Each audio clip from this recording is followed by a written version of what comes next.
নমস্কার, আমি দেবাশিস ভদ্র। রাইট টু রিকল পার্টির পক্ষ থেকে সমস্ত বাঙালি বা সমস্ত পশ্চিমবঙ্গের মানুষকে জানাই আন্তরিক শুভেচ্ছা, ভালোবাসা, অভিনন্দন।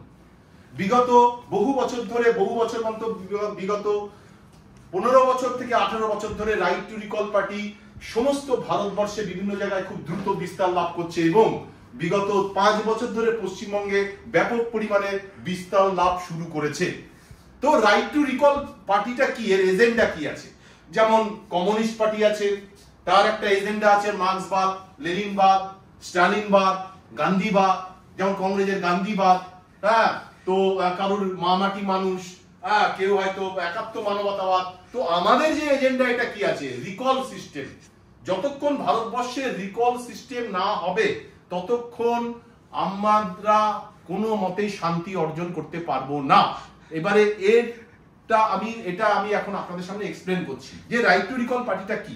রাইট টু রিকল মানে আমরা যে প্রার্থীকে আমরা ভোট দিয়ে 5 বছরের জন্য তাদেরকে আমরা ওখানে পাঠিয়ে দিই, কিন্তু তারা আমাদের চোখের সামনে চুরি করছে, ধান্দা করছে, দাঙ্গা লাগাচ্ছে, অন্যায় কাজ করছে, ধান্দাবাজি করছে, আমরা সব দেখতে পাচ্ছি। কিন্তু এদক সত্ত্বেও কিন্তু আমরা কিচ্ছু করতে পারি না, আমাদের কাছে কোনো পাওয়ার নেই। আমাদের সংবিধানে মাত্র 5 বছরের 3টা ভোটিং পাওয়ার আছে, ব্যাস ভোট দিয়ে আমরা ভুলে যাই। যেমন মন্দিরে আমরা দান পেটি দিয়ে ভুলে যাই, সেরকম ভোট দিয়ে আমরা ভুলে যাই, কিন্তু আমাদের কোনো হাতে পাওয়ার নেই। তো রিকল সিস্টেম বলছে যে কোনো সময় সেই প্রার্থীকে আমরা ওখান থেকে আবার বাপাস গুলাতে পারি, অর্থাৎ যদি তাকে আমার ভালো না লাগে, আমার ভোটটা যেমন দিয়েছিলাম সেই ভোটটা আবার ফেরত নিতে পারি। এটা 1 নম্বর এজেন্ডা। দ্বিতীয় নম্বর হচ্ছে গিয়ে জুরি কোর্ট।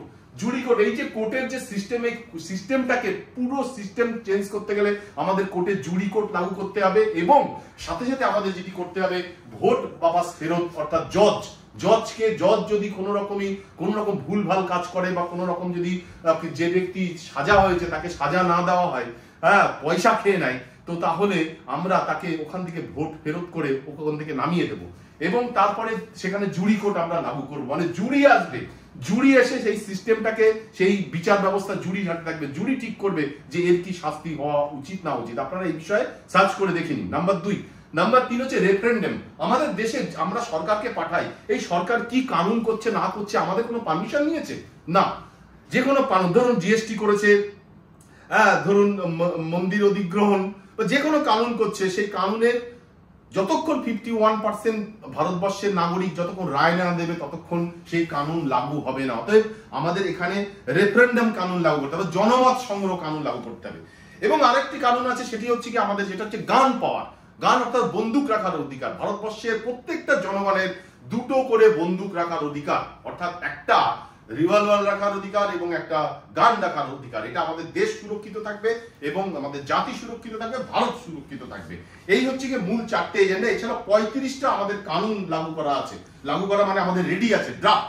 সেই বিষয়ে আমি পরে এক্সপ্লেন করব। আজকে যে বিষয়ে বলতে যাচ্ছি সেটি হচ্ছে মেন মুদ্রা, যেটা নিয়ে আমরা ব্যাপক আন্দোলন বিগত বেশ কিছুদিন 1 বছর ধরে চলছে এবং বিগত 6 মাস আগে আপনারা দেখেছিলেন যে সারা ভারতব্যাপী এক ব্যাপক পরিমাণে আন্দোলন খাড়া হয়ে গেছিল। সেটা হচ্ছে গিয়ে ইভিএম হ্যাক, মানে ইভিএম কে কিভাবে প্রোগ্রামিং করা হয়। ইভিএম কে প্রোগ্রামিং করে কোন পার্টিকে জেতানো হবে না জেতানো হবে সেটা ইভিএম এ প্রোগ্রামিং করে রেখে দেয়। আমরা জানতে পারছি যে এই পার্টি জিতে যাবে বা এই প্রার্থী জিতে যাবে, এদক সত্ত্বেও আমরা দেখতে পাই যে সে হেরে যাচ্ছে, অন্য প্রার্থী জিতে যাচ্ছে। এর পেছনে কাজ কি, কারণ কি, what is cause behind it, সেইটা আজ এক্সপ্লেন করে বা তার ডেমো করে আপনাদের চোখের সামনে দেখাবো। আচ্ছা, আমরা যখন ভোট দিতে যাই, এটা হচ্ছে কি ইভিএম মেশিন। এই যে দেখতে পাচ্ছেন ইভিএম মেশিন, এখানে বিভিন্ন প্রার্থী তাদের নাম আসে এবং তাদের চিহ্ন আসে পরপর। ধরুন বিজেপি আছে, কংগ্রেস আছে, সিপিএম আছে, টিএমসি আছে, যে কোনো পার্টি যারা দাঁড়াতে চায়, যারা ভোট করতে যায়, তাদের সমস্ত নাম আছে। তো এখানে আমরা ডেমোতে যেটা দেখাচ্ছি সেটি হচ্ছে, ভালো করে মন দিয়ে শুনবেন, সেটা হচ্ছে যে এখানে আমরা একটা কলা, একটা তরমুজ এবং একটি আপেল, 3 জনের নাম, ধরুন ABCD, 3 জনের 3টে চিহ্ন আছে, একটা কলা, একটা আপেল এবং একটা তরমুজ। তো আমি দেখাবো যে এর ভেতরে আমি যাকেই ভোট দিই কিন্তু সেই ভোটটা কিন্তু অলরেডি জিতে যাবে। সেফ মানে হচ্ছে গিয়ে যেটাকে বলা হয় আপেল, যে করে হোক আপেল কিন্তু জিতে যাবে। সেইভাবে এর ভেতরে ইঞ্জিনিয়ারিং দ্বারা প্রোগ্রামিং করে রেখে দেওয়া হয়। তো কি সর্বনাশ! তো এইবারে কি করে হচ্ছে আপনাদের দেখাচ্ছি। আচ্ছা, এইটা ভিভিপ্যাট বলা হচ্ছে। এই ভিভিপ্যাটের সামনে, এই যে সামনে দেখছেন একটি কালো, এই দেখুন কালো কাচ, এটা 2016 সালে এরকম সাদা কাচ ছিল, এই যে সাদা কাচ, অর্থাৎ ভেতরে দেখা যেত সবকিছু, কিন্তু এটাকে হঠাৎ করে হাটিয়ে দেওয়া হয়েছে ধাঁধলি করবার জন্য, ষড়যন্ত্র করেছে, করে কালো কাচ লাগিয়ে দিয়েছে। তো এই কালো কাচ দেওয়ার জন্যই কিন্তু এখানে কিন্তু ষড়যন্ত্র জাল বুনেছে ওরা। তো আমি এবারে দেখাচ্ছি যে আমি 4 বার ভোট দেব। ধরুন 4টে লোক আসলো, ভোট দিতে আসলো। এখানে ধরুন আমি প্রথমে কলাতে ভোট দিলাম। দেখতে পাচ্ছেন ভিভিপ্যাটের মধ্যে ভেতরে কালো গাছের পেছনে লাইট জ্বলে উঠলো, সাথে সাথে কলাতে ভোট। আমি খুশি হলাম, আমার মনোপ্রার্থী, সে তাকে আমি চিহ্নতে, যে চিহ্নে ভোট দিতে দিয়েছি সেটা আমি এখানে দেখতে পেলাম। চলে গেলাম আমি, দ্বিতীয় ব্যক্তি আবার আসলো। দ্বিতীয় ব্যক্তি এসে সেও আবার কলাতে দিল। তো সেও দেখলো যে বাহ সুন্দর তো কলাতে, সে ব্যক্তি দেখে খুশি হয়ে চলে গেল। তো এবার তৃতীয় ব্যক্তি আসলো। তৃতীয় ব্যক্তি এসে সে এবারে তরমুজে ছাপ দিচ্ছে, তরমুজে ডাবালো তার মনোপ্রার্থী। তরমুজ আপনারা দেখতে পেলেন, তরমুজ, লাইট বন্ধ হয়ে যাবে, লাইট বন্ধ হয়ে গেল, লোকটি আস্তে আস্তে চলে গেল। চতুর্থ ব্যক্তি আবার আসলো। চতুর্থ ব্যক্তি এসে ভাবলো যে তার প্রার্থীর চিহ্ন তরমুজ, তাকিয়ে দেওয়া উচিত, সে আবার তরমুজে দাবালো। তো এই যে তরমুজের ছবি চলে আসলো, সে আনন্দ পেল, হ্যাঁ তরমুজের ছবি এসছে। তো 4টে ভোট আমি এখানে দিয়েছি, 4টে ভোট আমি এখানে দিয়েছি। 2টো কলাতে দেওয়া হয়েছে আর 2টো তরমুজে দেওয়া হয়েছে। তার মানে 2টো তরমুজ বেরোবে, 2টো কলা বেরোবে, তাই তো? এবারে খেলাটা দেখুন।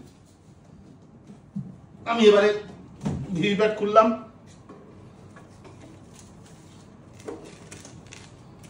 দেখুন কি বেরিয়েছে, দেখুন 2টো সেব, অর্থাৎ 2টো আপেল বেরিয়েছে আর একটা কলা, একটা তরমুজ। কি সর্বনাশ, মানে আপেল জিতে গেছে। তো আপেলকে প্রোগ্রামিং করে রাখা হয়েছে ইঞ্জিনিয়ারিং এর দ্বারা। তো আমি যদি 10টাও মারি, সেখানে 7টা বা 6টা আপেলে পড়ে যাবে, বাকি 1টা 2টো করে কলাতে আর ইয়েতে পড়বে। তো এইভাবে প্রোগ্রামিং করে আমাদের ভোটকে সম্পূর্ণভাবে হ্যাক করা হচ্ছে এই ইভিএম বা এই ভিভিপ্যাট কালো কাচের পেছনে।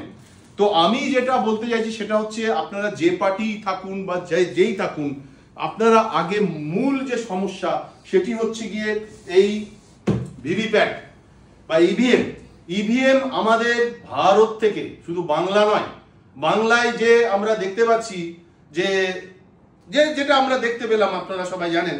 তো এই যে একটা চেঞ্জিং আসলো, এর পেছনে একটা বিশাল বড় ধাঁধলি বা ষড়যন্ত্র আছে। তো আমরা অনুরোধ করছি যে আপনি যে পার্টি হন, আগে মেন মুদ্রা এইটি, এই ভিভিপ্যাট বা ইভিএম কে ক্যান্সেল করবার আন্দোলন শুরু করুন। তার জন্য যত রকম সহযোগিতা আমরা করব, যে আমাদের ভারত থেকে যেন এই ইভিএম কে সম্পূর্ণভাবে সমাপ্ত করে দেওয়া হয়। পৃথিবীর যে যে দেশ থেকে ইভিএম এসছে, সেই সমস্ত দেশে ইভিএম নেই। আমেরিকাতে পাবলিক ওখানে অনেক সচেতন, তারা কি করেছে, আন্দোলন হয়েছিল জোর, সেইখানে ইভিএম এবং ইভিএম আছে, কিন্তু সেখানে আবার ছাপ্পা ভোটও আছে। তো আমাদের এখানে যদি কেউ মনে করে যে না ইভিএম আমার বিশ্বাস জিনিস, আমার পছন্দের জিনিস, তো আমি এইটুকু অনুরোধ করব যে ঠিক আছে ইভিএম থাকুক, কিন্তু সাথে সাথে আমাদের জন্য, যারা আমরা ইভিএম কে বিশ্বাস করি না বা যারা বিশ্বাস করছে না, তারা হচ্ছে গিয়ে ছাপ্পা ভোট দেবে, সেই আগে যেমন ছিল এরকম। তো তাহলে দেখতে পারবেন যে পুরো ক্যারিসমা, পুরো ভোটিং সিস্টেমটা মানে কার কোথায় গিয়েছে পুরো সঠিক আমরা বুঝতে পারবো। কিন্তু এইখানে সেটা হচ্ছে না। এখন অনেকে বলে যে যদি ছাপ্পা ভোট আসে তাহলে অনেকেই ছাপ্পা দেয়। এটা প্রশাসন কমজোর রয়েছে বলে এই অবস্থা। প্রশাসনের উপরে কানুন তৈরি করে দিলে ভোটটা লুট করতে পারবে না। তো এখানেও তো ছাপ্পা দেয়। এখানে আমরা দেখেছি যে এখানে একজন দাঁড়িয়ে থাকে এবং কোনো প্রার্থীকেই ভোট দিতে দেওয়া হয় না, সে বসে বসে একটা চিহ্নে ছাপ দিয়েই চলেছে। তো আমাদের এটাকে পুরোপুরি ডিস্ট্রয় করে দিতে হবে, এটাকে পুরো হাটিয়ে দিতে হবে, আমাদের ছাপ্পা ভোট নিয়ে আসতে হবে। যদি না হয় তাহলে এটাও থাকুক, বা আমাদের আগের যে ছাপ্পা ভোট ছিল সেটাও থাকুক। তো তাহলে আমাদের পরিষ্কার ক্লিয়ার হয়ে যাবে যে আমরা অ্যাকচুয়ালি আমাদের মৌলিক যে অধিকার সেটা আমরা পাচ্ছি কিনা। তো এই আন্দোলন রাইট টু রিকল পার্টির পক্ষ থেকে সারা ভারতব্যাপী হয়েছে। বিগত দিনে ভোট গেল, যার জন্য আন্দোলনটা স্থগিত হয়েছে, আবার আন্দোলন শুরু হচ্ছে এবং বাংলায় ব্যাপক পরিমাণে এই আন্দোলন শুরু হচ্ছে। তো আপনাদের অনুরোধ করব আপনারা আগে ইভিএম নিয়ে আন্দোলন করুন, কারণ এর ভেতরে একটা বিরাট কনস্পিরেসি বা ষড়যন্ত্র করে রেখে দেওয়া হচ্ছে, এটা আমি বা আমরা মনে করি। যদি আরো বিস্তারিত জানতে চান আমাদের সাথে যোগাযোগ করবেন, এবং আমাদের ইঞ্জিনিয়ার আছেন এবং ইলেকশন কমিশনারকে আমরা বহুত চিঠি দিয়েছি, তাদের সামনে গেছি, তাদের অফিসে গেছি, কিন্তু আমরা বলেছি আপনাদের ইভিএম দিন, আমরা প্রোগ্রামিং করে দেখিয়ে দিচ্ছি, কিন্তু প্রোগ্রামিং করে তারা ইভিএম দেবে না। তো ইভিএম নিয়ে আগে আন্দোলন শুরু করুন। আর রাইট টু রিকল পার্টি সম্পর্কে যেটা আমি আলোচনা করতে যাই সেটি হচ্ছে গিয়ে এই পার্টিটি খুব দ্রুত বিস্তার লাভ করছে পশ্চিমবঙ্গে। ভেতরে ভেতরে হয়তো পেড মিডিয়া, পেড পত্রকার, পেড ইতিহাসকার, পেড বুদ্ধিজীবী বেশি প্রচার করতে দিচ্ছে না, কিন্তু ভেতরে ভেতরে প্রায় আগামী নভেম্বর ডিসেম্বরের মধ্যে 1 লাখ কার্যকর্তা ছড়িয়ে যাবে পশ্চিমবঙ্গে। আগামী 2 বছরের মধ্যে আশা করি 8 লাখ কার্যকর্তা জুড়ে যাবে এর সাথে। তো আবারও বলছি যে রাইট টু রিকল সিস্টেম আমাদের ভারতবর্ষে চালু করতে হবে। Right two recall PM, right two recall CM, right two recall SP, right two recall যত আমাদের সরকারি আধিকারিক আছে, শিক্ষা আধিকারিক আছে, মিলাবাট আধিকারিক আছে, সমস্ত জায়গায় রিকল সিস্টেম করতে হবে। আমাদের যদি কোনো ব্যক্তিকে, কোনো নেতা মন্ত্রীর কাজে যদি আমরা সন্তুষ্ট না হই, তো আমরা তাকে রিকল করে তাকে আমরা ওখান থেকে নামিয়ে দেব, দিয়ে আমরা অন্য আরেকজনকে ওখানে বসিয়ে দেব। একে বলা হচ্ছে রাইট টু রিকল। আমাদের নেতা মন্ত্রীরা কোনো কানুন করতে গেলে সেই কানুনের সমস্ত তার কপি তার নিজস্ব আঞ্চলিক ভাষাতে প্রত্যেকটা মানুষের ইন্টারনেটে বা তাদের পাটোয়ারিতে বা সব জায়গায় পাওয়া যাবে। তারা পড়ে দেখবে যে এই কানুনটা আমাদের দেশের জন্য লাগু হতে যাচ্ছে, এই কানুনটা আমাদের জন্য ঠিক ভালো কি খারাপ দেশের জন্য, সেটা নিয়ে আলোচনা করবে। তার জন্য টাইম থাকবে। তখন আমরা যদি 51% যদি আমরা ভোটিং করি, তাহলে সেই যদি 51% যদি রাজি থাকে, তাহলে সে কানুন 24 ঘন্টার মধ্যে লাগু হয়ে যাবে। এছাড়া কারণ আমাদের নেতা মন্ত্রীদের যখন উপরে পাঠাচ্ছি, তারা বিদেশি কোম্পানির সাথে তারা হাত মিলিয়ে তারা আমাদের বিক্রি হয়ে যাচ্ছে, এবং তারা কালো কালো যে কানুনগুলো করছে তার জন্য আমাদের দেশের দুঃখ কষ্ট হচ্ছে। আর তৃতীয় নম্বর হচ্ছে জুরি কোর্ট। জুরি কোর্ট ভীষণ ইম্পর্টেন্ট জিনিস। আমরা দেখতে পাচ্ছি যে চুরি করছে, ডাকাতি করছে, খুন করছে, মার্ডার করছে, এদব সত্ত্বেও সেও বেকসুর খালাস পেয়ে যাচ্ছে, তার কেসটাকে পেন্ডিং করে রয়েছে। ভারতবর্ষে 5 কোটি লোক ন্যায় বিচার পাওয়ার জন্য তারা ভটাচ্ছে, তাদের ঘটি বাড়ি সব বিক্রি হয়ে যাচ্ছে। 2 বছর, 4 বছর, 10 বছর, 20 বছর, 30 বছর, 40 বছর অবধি তাদের কেস চলছে। তো তার কোনো ন্যায় বিচার তারা পাচ্ছে না। তো আমরা চাইছি 1 থেকে 45 দিনের মধ্যে যে কোনো বিচার ব্যবস্থা সমাপ্ত করতে হবে। তার জন্য এই বিচারের সম্পূর্ণ দায়িত্ব জুরি আসবে, নট জজ। জজ শুধু আমাদের দেবে যে এই বিচারে কি কি শাস্তি হওয়া উচিত। এই বিষয় নিয়ে পরবর্তীতে ভিডিও আছে বা আপনারা দেখতে পারেন ইন্টারনেটে, যে what is jury court, jury court কি। এবং সর্বশেষ হচ্ছে গান পাওয়ার। প্রত্যেকটা মানুষকে বন্দুক রাখার অধিকার। যদি আমাদের বন্দুক রাখার অধিকার থাকতো, তাহলে ভারত দ্বিখণ্ডিত হতো না, পাকিস্তানের একটি রাষ্ট্রের জন্ম হতো না, বা এত 20 লক্ষ লোকের নরসংহার হতো না, বা আরো অনেক কিছু আছে। কালকে যদি আমাদের পাকিস্তান বা আমাদের পাকিস্তান এবং চায়না যদি আমাদের ভারতকে অ্যাটাক করে, তো তাহলে যদি আমাদের সেনাবাহিনীর দরজা ভেঙে যায়, তো এত জনগণের হাতে নিরস্ত্র অবস্থায় তাদের অবস্থা কি হবে, তার উদাহরণ আমরা দেখেছি অরুণাচল প্রদেশে 62 সালে। আমরা দেখেছি যে কি নৃশংসতার সাথে তারা হত্যা করেছিল আমাদের অরুণাচলবাসীদের। আজও তারা সেখানে কাঁদে। তো আমাদের এই কারণে গান পাওয়ার, নিজেকে সুরক্ষিত রাখবার জন্য, পরিবারকে সুরক্ষিত রাখবার জন্য আমিও প্রধানমন্ত্রীর কাছে বা মুখ্যমন্ত্রীর কাছে এটা অনুরোধ করছি বা চিঠি দিয়েছি যে গান পাওয়ার লাগু করুন। তো এই হচ্ছে গিয়ে মূল 4টে এজেন্ডা। বাকি আমাদের 35টা কানুন আছে, দেশের যত সমস্যা আছে সমস্ত সমস্যার সমাধান। তো রাইট টু রিকল পার্টি নিয়ে আপনারা সার্চ করুন, আপনারা দেখুন। ধন্যবাদ। বন্দে মাতরম। আবার দেখা হবে।